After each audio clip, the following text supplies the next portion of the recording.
கொல்லம் செல்லும் வழியில் இருக்கிறது செங்கோட்டை. சத்குரு மலையாளம் சாமிகள், சத்குரு இயற்கையாடும் பெருமாள் சாமிகள், சத்குரு சண்முகம் சாமிகள் என 3 ஜீவசமாதிகளை ஒரே இடத்தில் நாம் காண முடியும். இயற்கையாடும் பெருமாள் சாமிகள் ஒரு பித்தனை போல வாழ்ந்ததாக சொல்கிறார்கள். யோகக்கலை கூட அவருக்கு எப்போது கைகூடியது என யாருக்கும் தெரியாது. இயற்கையாடும் சாமிகள் 1943ஆம் ஆண்டு மாசி மாதம் அசுபதி நட்சத்திரத்தில் ஜோதியுடன் ஐக்கியமானார். இயற்கையாடும் பெருமாள் சாமிகளை அடுத்து இங்கு வந்து சேர்ந்தவர்தான் மலையாள சாமிகள். மலையாளம் சாமிகளின் பூர்வீகம் பற்றி யாருக்கும் தெரியவில்லை.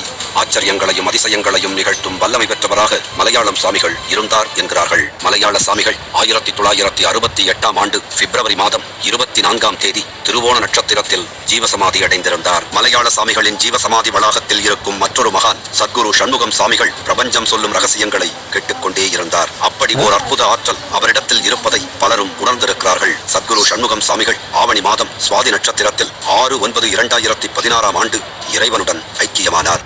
தென்காசியில் இருந்து கொல்லம் செல்லும் வழி